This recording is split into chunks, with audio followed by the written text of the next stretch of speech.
3 ടൈപ്പാണ് ഈ cash flow എന്ന് പറയുന്നത്. There are 3 types of cash flow. Yes, ഒന്നാമത്തെ ക്യാഷ് ഫ്ലോയുടെ പേരാണ് ഓ ക്യാഷ്. O cash. രണ്ടാമത്തതാണ് ഐ ക്യാഷ്. മൂന്നാമത്തതാണ് എഫ് ക്യാഷ്. 3 തരം ക്യാഷ് ഉണ്ട് ബിസിനസ്സിൽ. ഒന്ന് O cash, 2 I cash, 3 F cash. O ക്യാഷിന്റെ പേര് ഓപ്പറേറ്റിംഗ് ക്യാഷ്. എന്താണ് O cash? Operating cash. I cash എന്ന് പറഞ്ഞാൽ investing cash. Investing cash. F cash എന്ന് പറഞ്ഞാൽ financing cash. Operating, investing and financing. 3 തരം ക്യാഷ് ആണ് ബിസിനസ്സിലുള്ളത്. ഒന്നേതാ?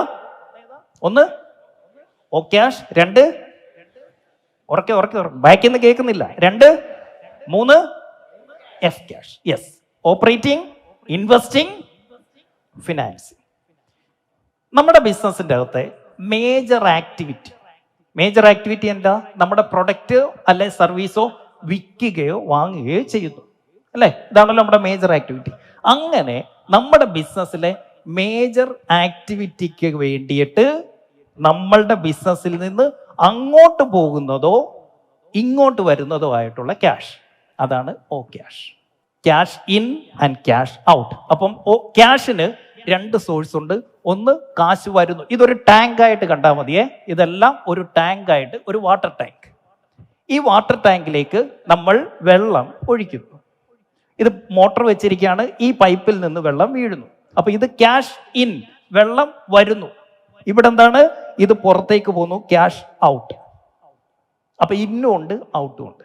വെള്ളം വരുന്ന സ്ഥലമുണ്ട്, പുറത്തേക്ക് പോകുന്നുണ്ട്.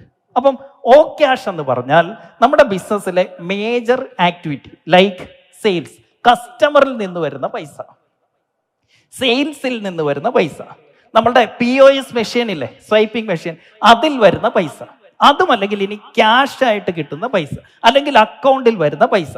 സെയിൽസ് അല്ലെ സർവീസിൽ കൂടി, നമ്മുടെ പ്രൊഡക്റ്റോ സർവീസോ വിൽക്കുന്നതിൽ കൂടി നമുക്ക് കിട്ടുന്ന ഏത് ടൈപ്പ് ഓഫ് ക്യാഷിനെയും വിളിക്കുന്ന പേരാണ് ഓ ക്യാഷ് ഇൻ. ക്യാഷ് അകത്തേക്ക് വരുന്നു. ഇനി എന്താണ് ഓ ക്യാഷ് ഔട്ട്? ഒരു മാസം നമ്മൾ കൊടുക്കുന്ന റെന്റ്, സാലറി, ഇലക്ട്രിസിറ്റി, മറ്റ് നമ്മുടെ ബിസിനസ്സുമായി ബന്ധപ്പെട്ട എല്ലാ ചെലവുകളും ഏതാണ്? ഓ ക്യാഷ് ഔട്ട്. ഒരു ബിസിനസിന്റെ അകത്തെ എല്ലാ വരവുകളും, ബിസിനസ് അല്ലെങ്കിൽ പ്രൊഡക്റ്റോ സർവീസോ വിൽക്കുന്നതുമായി ബന്ധപ്പെട്ടുള്ള എല്ലാ ഇൻകത്തെയും കാണിക്കുന്നത് എന്തിൽ കൂടിയാണ്? ഓ ക്യാഷ് ഇൻ. നമ്മുടെ ബിസിനസിന്റെ അകത്തെ ചെലവുകൾ, എല്ലാ മാസവും ആയിട്ടുള്ള നമ്മുടെ ഫിക്സഡ് എക്സ്പെൻസുകൾ പോലുള്ള നമ്മൾ കൊടുക്കുന്ന റെന്റ് ആയിക്കോട്ടെ, സാലറി ആയിക്കോട്ടെ, ഇതെല്ലാം ഓ ക്യാഷ് ഔട്ട്. അപ്പൊ ഇന്നും ഉണ്ട് ഔട്ടും ഉണ്ട്. ഫോർ എക്സാമ്പിൾ, ഈ ബിസിനസിന്റെ അകത്ത് 10 ലക്ഷം രൂപയാണ് ഇൻകം കിട്ടിയത്. പല ആളുകളിൽ നിന്ന് 10 ലക്ഷം രൂപ കിട്ടി. പല കാര്യങ്ങൾക്ക് വേണ്ടി 8 ലക്ഷം രൂപ ചെലവായി. എങ്കിൽ ഈ ബിസിനസ്സിൽ ഓ ക്യാഷ് എത്രയാ? പ്ലസ് 2 lakh ആണോ? 10 ലക്ഷം മൈനസ് 8 ലക്ഷം. 10 വന്നു, 8 പോയി, ബാക്കി ഇതിൽ എത്ര ഉണ്ട്? ഇനി മറ്റൊരു ബിസിനസ്, 10 വന്നു, 13 പോയി, ഇവിടെ എത്ര ഉണ്ട്? Minus 3 lakhs. അപ്പൊ ഈ മൈനസ് 3 lakhs എവിടുന്ന് വന്നു? ഈ മൈനസ്, ഈ കാശ് എവിടുന്നെങ്കിലും വന്നിട്ടുണ്ടാവുമല്ലോ, അല്ലെ? അതിന്റെ പേരാണ് എഫ് ക്യാഷ്. എഫ് ക്യാഷ് എന്താണ്? ഏതെങ്കിലും ബാങ്കിൽ നിന്നോ, എവിടെ നിന്നെങ്കിലും കടം മേടിച്ചിട്ടോ, എവിടുന്നെങ്കിലും പലിശക്കെടുത്തിട്ടോ, അതല്ലെങ്കിൽ ഇനി ഓണർ നേരിട്ടോ പൈസ ഇൻവെസ്റ്റ് ചെയ്യുകയാണ്. ബിസിനസിന്റെ അകത്തേക്ക് കടം മേടിച്ചോ, പലിശക്കെടുത്തോ, പുറത്തു നിന്ന്, അത് ഇൻക്ലൂഡിങ് ഓണർ, നമ്മൾ ഉൾപ്പെടെ റേസ് ചെയ്യുന്ന പൈസയുടെ പേരാണ് എഫ് ക്യാഷ്. മനസ്സിലാവുന്നുണ്ടോ? അപ്പൊ അതെന്താണ്? എഫ് ക്യാഷ് ഇൻ, അകത്തേക്ക് വരികയാണ് ഫിനാൻസ് ക്യാഷ്. ഇത് ബാങ്കിൽ നിന്നോ പലിശക്കെടുത്തോ നമ്മൾ ഇട്ടതോ ആകാം. ഹലോ, നമ്മൾ സാലറി എടുത്തു, അതെന്താണ്? ഓ ക്യാഷ് ഔട്ട്. നമ്മുടെ സാലറിയാ, നമ്മളും കമ്പനിക്കകത്ത് ഒരു എംപ്ലോയിയാ. നമ്മൾ പ്രോഫിറ്റ് വലിച്ചോണ്ട് പോയി, നമ്മുടെ ബിസിനസിന്റെ അകത്ത് ലാഭം നമ്മൾ പുറത്തേക്ക് എടുത്തു, അത് ഏതിലേ കൂട്ടത്തുള്ളൂ? F cash out. കാരണം എന്താ? അത് പ്രോഫിറ്റ് ആണ്. സാലറി എടുക്കുന്നത് ഇതും, പ്രോഫിറ്റ് എടുക്കുന്നത് ഇവിടെ. ബിസിനസിന്റെ അകത്ത് ഇൻകം വരുന്നതെല്ലാം ഓ ക്യാഷ്, എക്സ്പെൻസ് വരുന്നത് ഇതല്ല. ഇൻ കേസ് ഇവിടെ ഓപ്പറേഷൻസിൽ കൂടി ക്യാഷ് വരുന്നില്ലെങ്കിൽ നമ്മൾ പുറത്തുനിന്ന് ഫണ്ട് കൊണ്ടുവരുന്നുണ്ടെങ്കിൽ അതേതാണ് എഫ് ക്യാഷ്. അപ്പൊ നമ്മുടെ ബിസിനസ് തുടങ്ങാൻ നേരം കമ്പനി തുടങ്ങാൻ വേണ്ടി നമ്മൾ കുറെ പൈസ ഇട്ടു, ലെറ്റ്സ് സേ 15 ലക്ഷം രൂപ ഇൻവെസ്റ്റ് ചെയ്തു, അതെന്താണ് എഫ് ക്യാഷ്. ഈ എഫ് ക്യാഷ് എന്തായിട്ട് മാറും? ബിസിനസിന്റെ അകത്തേക്ക് വന്ന് ഓപ്പറേഷന് വേണ്ടി നമ്മൾ അത് ഉപയോഗിക്കും. വെറുതെ എടുത്ത് ലോൺ എടുത്തിട്ടേക്കും അല്ലല്ലോ, ഓടി എടുത്തിട്ടതല്ലല്ലോ, ഇൻട്രസ്റ്റിന് എടുത്തിട്ടല്ല, നമ്മൾ അത് വെച്ച് സ്റ്റോക്ക് മേടിച്ചു, അല്ലെ ഓഫീസ് ഫർണിച്ചർ മേടിച്ചു, അല്ലെങ്കിൽ സിസ്റ്റത്തിന് വേണ്ടി ഇൻവെസ്റ്റ് ചെയ്തു. അപ്പൊ എഫ് ക്യാഷ് എന്തായി മാറി? ഓ ക്യാഷ് ആയി. Are you with me? Hello. ഇനി അപ്പൊ നമ്മുടെ സാലറി നമ്മൾ എടുത്തു, ഇതെന്താണ്? ഓ ക്യാഷ് ഔട്ട്. പ്രോഫിറ്റ് നമ്മൾ എടുത്തു, അതെന്താണ്? F cash. ഡിഫറൻസ് മനസ്സിലാവുന്നു? ഇനി നമുക്കിവിടെ 2 ലക്ഷം രൂപ ഇപ്പൊ ലാഭം കിട്ടി. ഓക്കെ, ഈ രണ്ടിൻ്റെ അകത്ത് 1 ലക്ഷം രൂപ ഞാൻ ബിസിനസ് ഓണർ പ്രോഫിറ്റ് ആയിട്ട് എടുത്തു, അതെന്താണ്? എഫ് ക്യാഷ് ഔട്ട് അല്ലേ? എഫ് ക്യാഷ് ആയിട്ട് പുറത്തേക്കും. ശ്രദ്ധിച്ചു കേട്ടോണം. അടുത്തൊരു ചോദ്യം. ബാക്കി 1 ലക്ഷം രൂപയുണ്ട്. ഈ 1 ലക്ഷം രൂപയ്ക്ക് ഞാൻ എന്ത് ചെയ്തു? ഒരു ഡെലിവറി വാൻ മേടിച്ചു. നമ്മുടെ സാധനം കൊണ്ട് കൊടുക്കാൻ വേണ്ടി ഒരു ഡെലിവറി വാൻ മേടിച്ചു. അതിൻ്റെ പേരാണ് ഐ ക്യാഷ്. ബിസിനസിന്റെ അകത്തുണ്ടായ ലാഭം, ബിസിനസിന്റെ അകത്ത് നിലനിർത്തുന്ന പൈസയുടെ പേരാണ് ഐ ക്യാഷ് അല്ലെങ്കിൽ ഇൻവെസ്റ്റിംഗ് ക്യാഷ്. ഞാനൊരു മെഷീനറി മേടിക്കാൻ ഇതിൽ നിന്ന് പൈസ എടുത്തു, അതിൻ്റെ പേര് ഐ ക്യാഷ്. കാരണം എന്താ? അതൊക്കെ ഇൻവെസ്റ്റ് ചെയ്യാണ്. വണ്ടിയിൽ ഇൻവെസ്റ്റ് ചെയ്തു, വെയർഹൗസിൽ ഇൻവെസ്റ്റ് ചെയ്തു, സ്റ്റോക്കിൽ ഇൻവെസ്റ്റ് ചെയ്തു, സിസ്റ്റത്തിൽ ഇൻവെസ്റ്റ് ചെയ്തു, ട്രെയിനിങ്ങിന് വന്നു, അത് ഓ ക്യാഷ്. ട്രെയിനിങ് എക്സ്പെൻസ് ആണ്, ഇന്നത്തെ ക്ലാസ് എക്സ്പെൻസ്. പക്ഷെ ഇവിടെ വന്നിട്ട് നിങ്ങൾ ഒരു കാര്യം പഠിച്ചിട്ട് നിങ്ങൾ ഒരു സോഫ്റ്റ്വെയർ വാങ്ങിക്കുന്നു, അടുത്ത ഒരു വർഷത്തേക്ക് ഒരു CRM സോഫ്റ്റ്വെയർ മേടിക്കും, അത് ഇൻവെസ്റ്റ്മെന്റ് ആണ്. മനസ്സിലാവുന്നുണ്ടോ?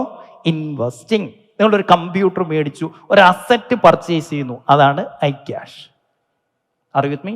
ഇനി ഈ 1 ലക്ഷം രൂപ നിങ്ങൾ എന്തെടുത്തു?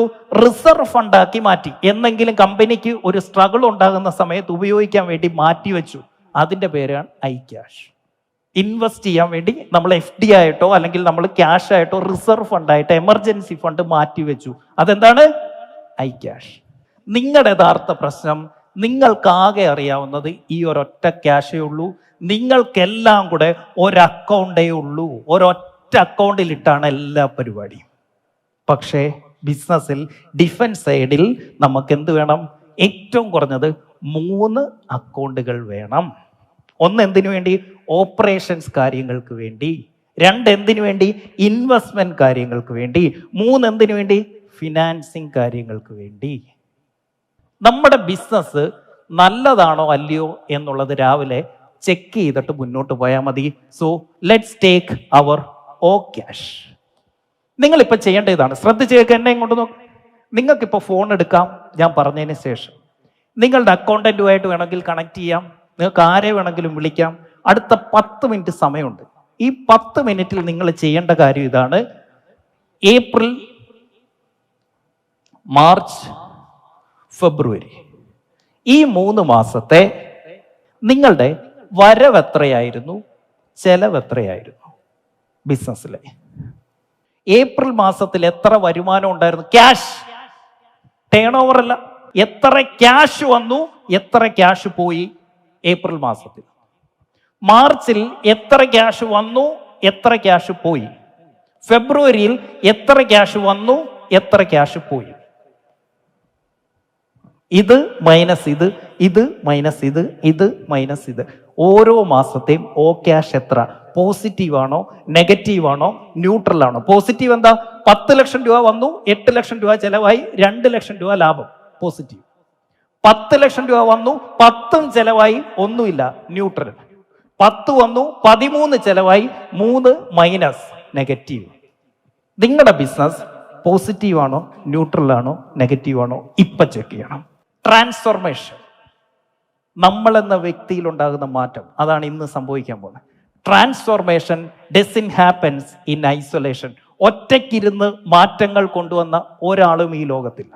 കൂട്ടമായി ഇരുന്നപ്പോൾ മാത്രമേ മാറ്റങ്ങൾ വന്നിട്ടുള്ളൂ.